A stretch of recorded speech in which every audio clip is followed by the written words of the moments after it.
Nirvana es considerada como una de las bandas más influyentes a nivel mundial y que logró convertirse en el símbolo con el que se identificó toda una generación. Con tan solo 7 años de trayectoria y 3 álbumes de estudio, la banda fundada en Aberdeen, Washington de 1987 logró revolucionar la escena musical y poner en la mira de los principales medios el hasta entonces poco conocido género del grunge, al mismo tiempo que sacudieron el pensamiento de miles de personas. Aprovecho para pedirte que te suscribas y dejes tu like para seguir haciendo más videos sobre estos temas.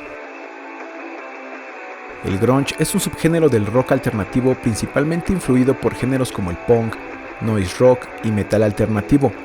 Surgió a finales de los 80 con grupos principalmente provenientes de Seattle, ciudad de Washington, y destaca por el uso de guitarras distorsionadas y enérgicas, así como en la batería predominante. Kurt Cobain, considerado como uno de los compositores más absorbentes de su generación, compuso una gran cantidad de melodías vocales repetitivas y pegadizas que reflejaban el desencanto y el asqueo por la cultura que los rodeaba, y sin saberlo inició con un movimiento que brilló intensamente y se apagó de manera súbita. Estas son historias detrás de las canciones de Nirvana.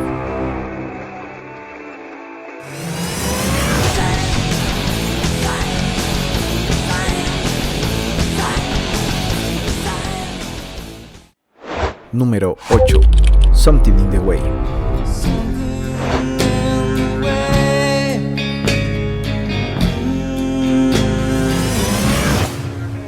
Es una de las canciones más oscuras y misteriosas de toda su discografía. Es la última del álbum Nevermind de 1991, en donde el productor Butch Vig tenía como objetivo que la banda tocara fuera de su zona de confort, siendo así que esta fue una de las pocas canciones con un ritmo lento y que Cobain terminó interpretando en solitario con una guitarra acústica que rara vez estaba afinada. Durante un largo tiempo se creía que la letra de la canción hablaba sobre la vida del cantante que en su adolescencia vivió en las calles de Aberdeen, en Washington, después de ser echado de su casa y que sobrevivía durmiendo y pescando debajo del puente de la calle Young. Sin embargo, no fue sino hasta 2001 que en la biografía de Cobain, Heavier Than Heaven, del escritor Charles Cross, se confirma que durante los 4 meses que vivió Cobain en las calles, él dormía en varios lugares como cajas de cartón, pasillos de edificios abandonados, salas de espera en hospitales del pueblo, y que la letra la escribió imaginando cómo se sentiría ser una persona que vive debajo de un puente y está muriendo lentamente de una enfermedad, ya que esa era una especie de fantasía que tenía el cantante. La canción cobró bastante popularidad después del 2020, cuando se utilizó en el tráiler de la película de Batman, interpretada por Robert Pattinson, donde se colocó en el puesto número 2 en la lista de ventas de canciones digitales de rock de Estados Unidos.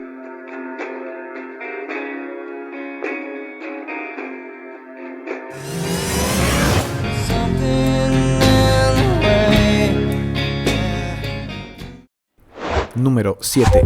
About a Girl.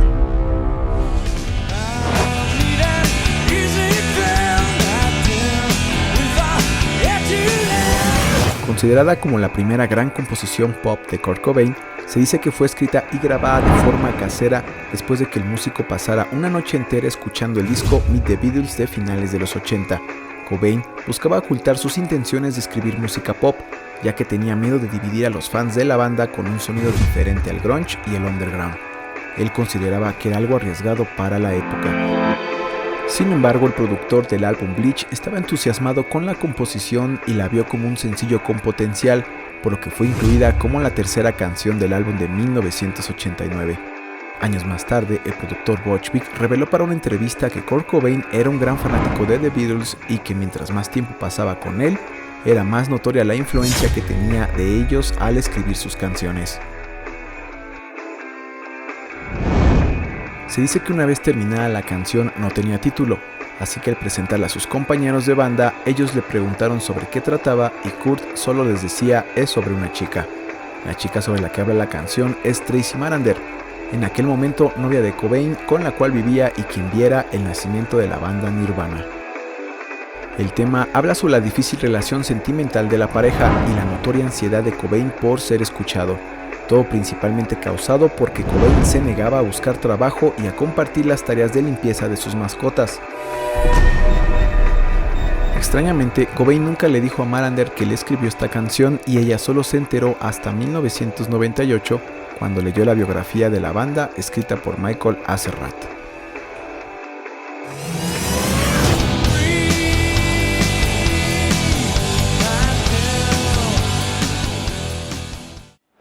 Número 6. The Man Who Sold the World.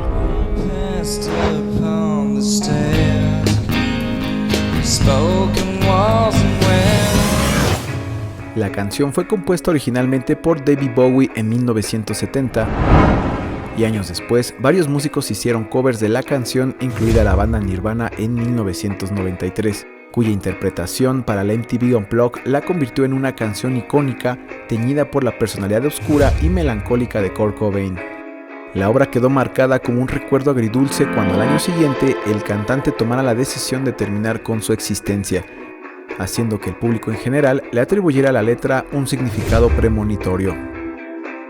La letra de la canción habla sobre la historia de un hombre que de manera desesperada busca reencontrarse consigo mismo, siendo uno de los temas que apasionaban a Cobain.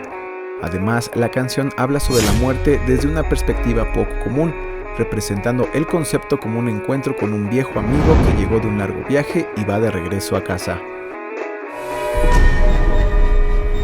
No cabe duda que la esencia de la canción se acopla perfectamente con la personalidad del cantante, quien siendo una persona sencilla, dedicó principalmente su carrera musical a denunciar por medio de sus letras la hipocresía, el lujo y los excesos que se vivían en el medio musical.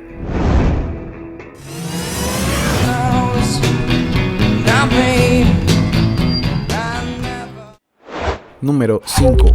In Bloom.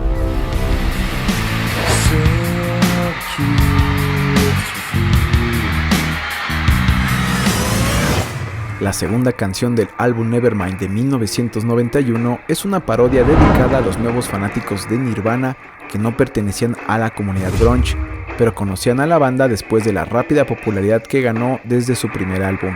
También la parodia iba dirigida a los fanáticos superficiales de la escena underground que la agrupación fue descubriendo poco a poco en su audiencia y que no podían diferenciar las canciones de Nirvana con otras bandas de Seattle como Pearl Jam, con quien a menudo confundían. Originalmente, la canción se interpretó varias veces, siendo una vez presentada por teléfono desde la casa de Kurt y al final, la canción tomó una forma más pop al grado de presentar un puente instrumental de varios minutos, mismo que el productor Butch Vig consideró que arruinaba la canción y decidió cortar físicamente de la cinta con una cuchilla de afeitar para posteriormente arrojarla a la basura. Como en muchas de las canciones de Nirvana, In Bloom alterna entre calmadas estrofas y fuertes estribillos, al mismo tiempo que busca crear una brillante ironía de una letra oscura y críptica con una melodía tan pegajosa que millones de personas disfrutan y cantan sin problema. Esta canción fue lanzada con diferentes videos musicales, siendo más popular y reconocido el dirigido por Kevin Kerslake. Cobain originalmente quería contar la historia de una mujer nacida dentro del Ku Klux Klan y que luego tomaba conciencia de los perversos que eran sus integrantes. Sin embargo, la idea, al ser muy complicada de llevar a cabo, fue cambiada mejor por una parodia sobre los espectáculos musicales de los años 60. El video adquirió un tono humorístico debido a que Cobain estaba cansado de que la gente los tomara siempre tan en serio y quería demostrar que también tenían un lado divertido, mostrando a los integrantes de la banda vestidos al estilo de la banda de Beach Boys.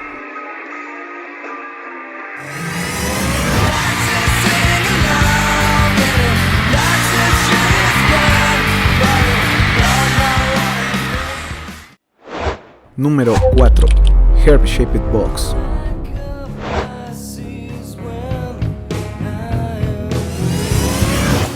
Es el tercer tema del tercer álbum de estudio In Utero de 1993. La canción casi queda en el olvido, ya que Kurt, después de componer el riff de inicio, esperaba que sus compañeros de la banda pudieran continuar con él. Sin embargo, por un largo tiempo, la tonada solo terminaba en ruido molesto y no fue sino hasta que en una sesión improvisada, Cobain dio con la melodía vocal que al instante permitió que fluyeran las ideas que pudieran terminarla, quedando los integrantes convencidos que al final era una buena canción. En una entrevista, Courtney Love declaró que ella había escuchado el riff cuando Kurt lo estaba componiendo dentro de un armario. y al pedirle si le podía dejar usar ese riff a ella para su banda, este le dijo que se jodiera y le cerró la puerta en la cara. Love asegura que el título está inspirado en una caja en forma de corazón que le había regalado a Cobain. Sin embargo, Cobain originalmente había titulado la canción como Ataúd en forma de corazón. Además, en la biografía escrita por Michael A. Serratt sobre Kurt Cobain, este da a entender que la letra era una canción de amor a los niños con cáncer, ya que cada vez que pensaba en ello le afectaba al nivel emocional más alto más que cualquier otra cosa. El video musical originalmente sería dirigido por Kevin Kerslake, quien ya había trabajado con la banda anteriormente y preparó 5 propuestas de conceptos para esta canción. Sin embargo, al final no se llegó a un acuerdo y la banda terminó trabajando con Anton Corbijn, quien siguió al pie de la letra el concepto surrealista que Cobain tenía en mente. Después del lanzamiento del video, Kevin Kerslake demandó a la banda alegando que robaron su idea sin darle el crédito, siendo así que el caso se terminó de resolver fuera de los tribunales. Curiosamente, en 2012, cuando la canción fue interpretada por Lana Del Rey, Courtney Love le escribió varios tweets donde aseguraba que la canción hablaba de su zona íntima y que pensara en ello cuando la cantara.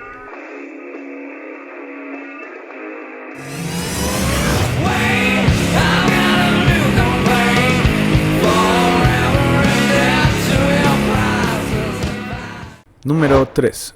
Lithium.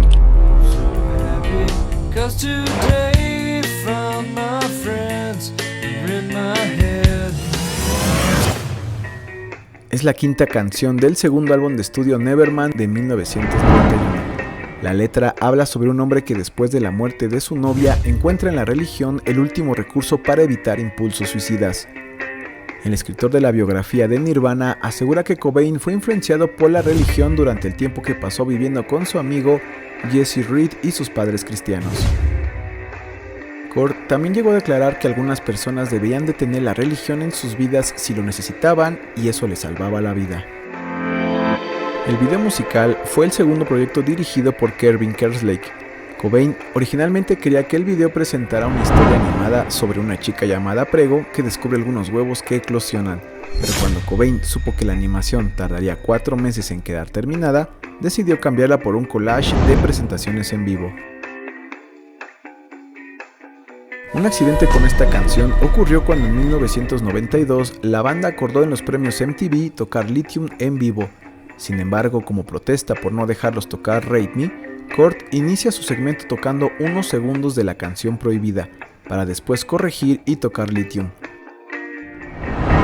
El bajista Chris Novoselic, supuestamente molesto con su instrumento porque estaba fallando, lo lanza al aire y al querer atraparlo, a este le cae en la frente causándole tanto dolor que el bajista se tira de espalda y posteriormente se levanta para salir tambaleándose del escenario. Esto mientras algunos fanáticos se subían al escenario para lanzarse al público y al terminar de tocar, Kurt comienza a tirar los amplificadores y a maltratar los instrumentos, ya que la siguiente banda en presentarse serían los Guns N' Roses y en ese momento ya se odiaban. De igual forma, el baterista habla por el micrófono buscando y saludando a Axl Rose en repetidas ocasiones y en tono de burla para provocarlo.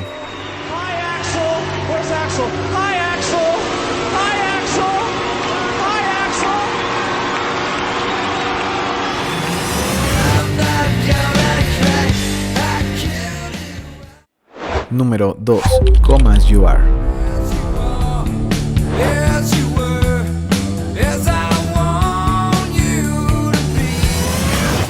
Es la tercera canción del álbum Nevermind de 1991.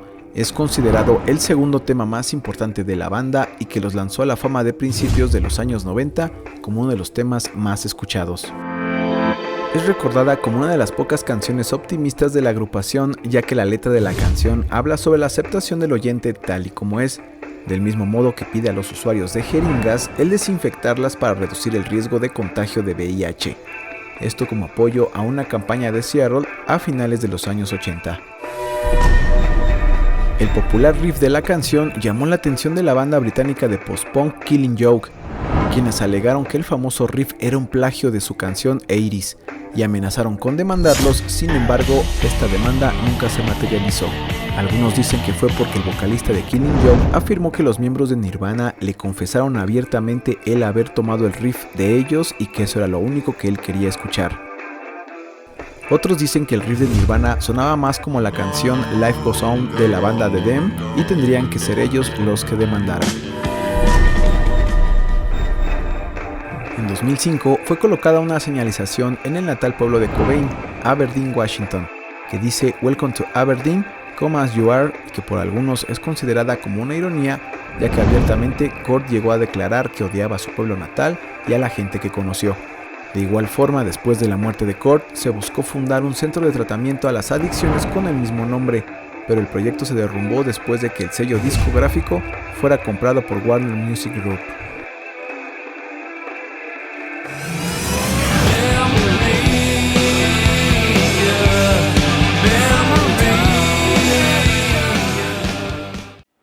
Número 1. Smells Like Teen Spirit.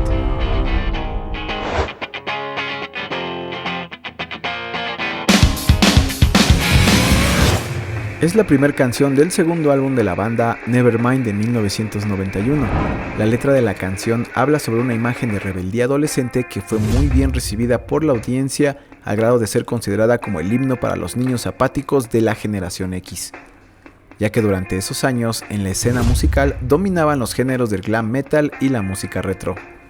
El riff de 4 acordes, ahora considerados como acordes de poder, cobra más fuerza con el rango vocal de Kurt, que va de un tono suave y melancólico a un verso gritado durante el coro y el cierre. Cobain declaró en una entrevista que esta dinámica de canto era influencia directa de la banda Pixies, ya que la primera vez que los escuchó conectó tanto con su estilo que sintió que tenía que estar en esa banda o en alguna que tocara canciones de ellos. De igual forma, Cobain explicó que la letra de la canción no tenía significado en específico y que estaba sorprendido de cómo la gente buscaba un significado literal en sus canciones, cuando generalmente él componía la letra al último minuto y muchas veces solo tomaba pedazos de poesía o rellenaba espacios con frases que le gustaban en ese momento. El título Teen Spirit fue una referencia indirecta a la línea de desodorantes para chicas de la empresa Colgate-Palmolive. La novia del baterista de la banda, llamada Hannah, tocaba en una banda con la entonces novia de Kurt, Toby Bale. Un día, para molestarlo, Hannah rayó con Sprite en un muro la frase "Kurt smells like Teen Spirit", burlándose de que Kurt olía al desodorante de su novia. Sin embargo, Cobain no conocía el nombre del producto y le pareció un eslogan acorde a los temas de anarquía y el movimiento punk que a menudo platicaba con Hannah. Meses después del éxito de la canción, la empresa Colgate creó una campaña publicitaria tratando de colgarse del malentendido, lo cual siempre le molestó a Kurt. Era tanta la atención mundial en la canción que la banda ya se sentía incómoda de tocarla y a menudo la evitaba en conciertos posteriores. En 1994, Cobain decía que aún le gustaba tocar la canción, pero que ya les daba vergüenza por la gran atención que la gente le prestaba. El multipremiado video musical hace referencia surrealista a la película de culto Over the Edge de 1979, una de las favoritas de Cobain. El video mostraba a la banda tocando en un gimnasio de una escuela, rodeados por animadoras apáticas que portaban vestidos negros con el símbolo de anarquista de la A dentro de un círculo. El video termina con los estudiantes enloqueciendo y dejando el lugar destruido. Se dice que el desastre fue genuino, ya que los extras de las gradas llevaban toda la tarde sentados frente a las repeticiones de la grabación, y al final el mismo Cobain les permitió improvisar y sacar su frustración en el set, lo que terminó convirtiéndose en un caos. En el año 2000, el libro de récord Guinness colocó al video musical de la canción como el video con más reproducciones en MTV Europa. Incluso un ex miembro del departamento de programación de MTV admitió que este video les mostró una generación completamente nueva a la que tenían que estudiar para poder venderles.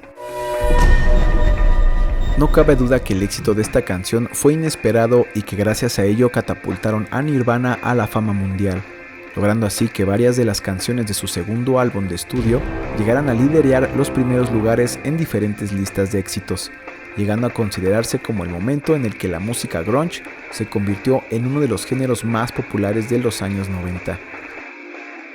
Si el video te gustó, compártelos con tus amigos y familiares para que conozcan más sobre estas bandas.